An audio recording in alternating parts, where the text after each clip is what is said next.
And off they go to Colorado! Hey there, folks. I am the Mighty Plantain. Hit me up if you got the Carlin reference there. Big shout out and thank you again to Chris W. for the Colorado beers. We're looking at something else from Comrade Brewing Company. This is their Superpower IPA. And if there was ever any doubt that Comrade was I think a communist reference, sort of. We've got a bear with the nice Russian hat. Okay, maybe I'm drawing correlations here. I gave you the whole Atomic Heart spiel last time with Comrade, and it just kind of resonates with that whole aesthetic. 7.3% ABV. This is a nice big fucking crowler. You gotta love the crowlers, man. Yep, from Denver. Just looking to see if there's any other information on here. A couple of awards been won on this beer. So yeah, Superpower IPA from Comrade Brewing in Denver, Colorado.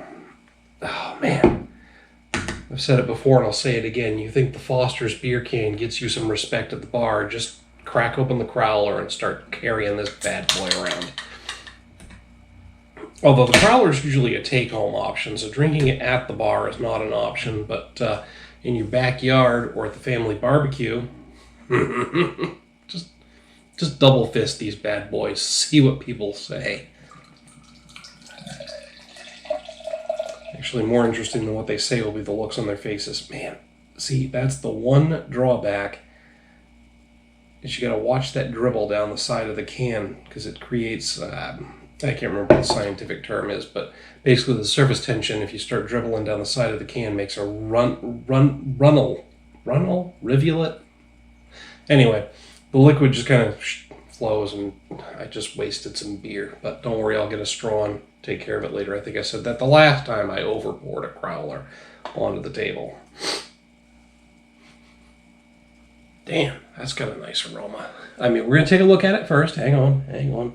Slightly hazy, very effervescent, quite yellow. I'm going to say a little bit more than slightly hazy. That's got about a medium haze to it. Oh man, look at all the bubbles. They're not just coming up from that nucleation point in the bottom. They're coming up from the sides of the glass and everywhere else. That's a very effervescent beer. Nice light yellowish color. Maybe a hint of brassiness to it. Ooh, it's got a nice hoppy aroma. Maybe grapefruit specifically, and I'm getting like the pith of the grapefruit, like the white fleshy part, that hint of bitterness coming through there. Possibly some pine, and maybe even a hint of earthy, which... I'm going to try to say this just once. I'm mostly keyed towards pine and citrus, so if I'm getting anything other than pine and citrus in the aroma or even in the flavor, it's got my attention. But yeah, there's definitely some earthiness to it. Maybe a hint of dankness underneath the earthiness. But I'm mostly getting like specifically grapefruit, citrusy notes. And pine.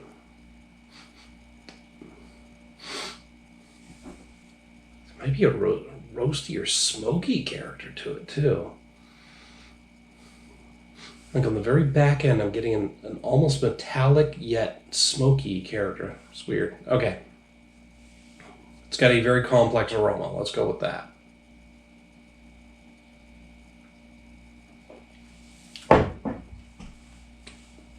Medium mouthfeel. Maybe a hint of oiliness to it.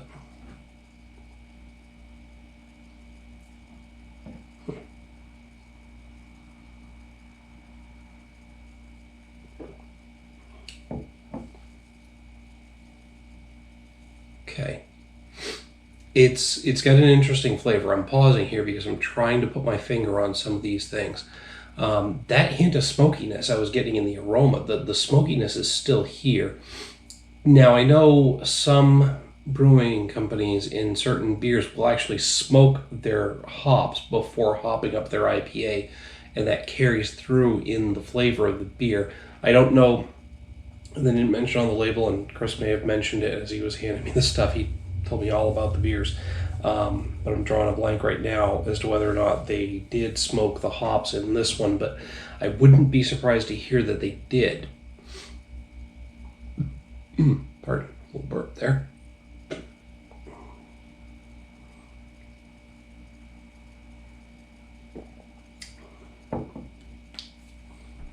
So it's a nice medium mouthfeel. It's a little juicy, a little oily in the mouthfeel as well. I mentioned that before though. It's juicy. It's got, even though it's a medium mouthfeel, it's got some body to it. It's not quite hitting the heavy, but anyway, it's juicy. I'm getting citrus. I'm getting maybe a hint of pine, not as much as I was in the aroma, but definitely in the flavor, just a little bit of hint of pine. That earthiness is more forward in the flavor than it was in the aroma, with almost a metallic character to it, but definitely some smokiness. And that may just be a combination of the different hop varieties that go in there, or again, it may be an actual smoking of the hops.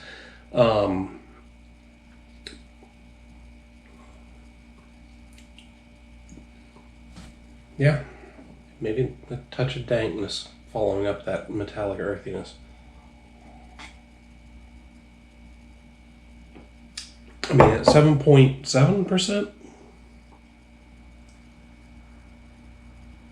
7.3, sorry. It's definitely going down very smooth and easy. You wouldn't know that it was that heavy. You're going to find yourself in trouble with this one pretty quick. Double fisting them crowlers, you're going to be drunk pretty quick. It's complex, it's robust, it's got some interesting flavors that I don't always get from beers, and honestly, that smoky character, and I may be picking up on something that other people don't, because beer taste is subjective, but that smoky character is something that I think I've only gotten in a couple of other IPA beers, that weren't specifically labeled as a smoky type. So I'm hitting this with a 4.5 out of 5.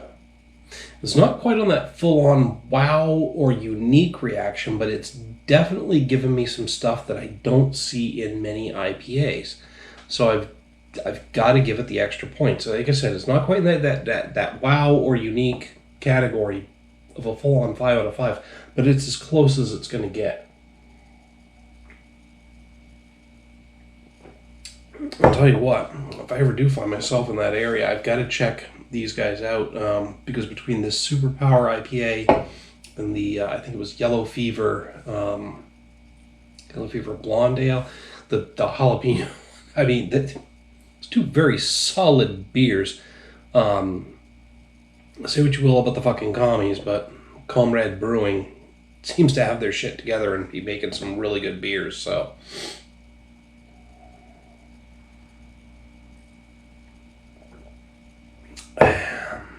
Anyway, 4.5 out of 5, that's what I got for it. Hit me up down below in the comments or the email link. Love to hear what you have to say about Superpower IPA.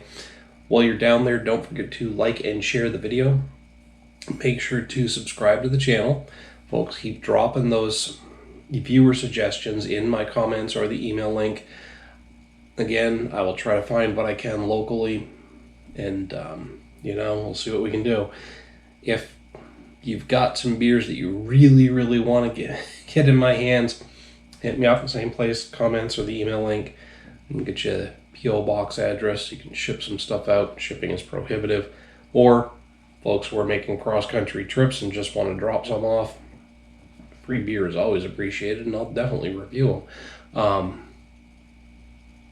Case in point, Chris was coming back home to Maine and hit me up, so huge appreciation for that, man. Especially with such good fucking beers, man. They've all been winners so far. We had a couple more left that we'll get to tonight. Anyway, rest of you folks, thanks for tuning in. Cheers.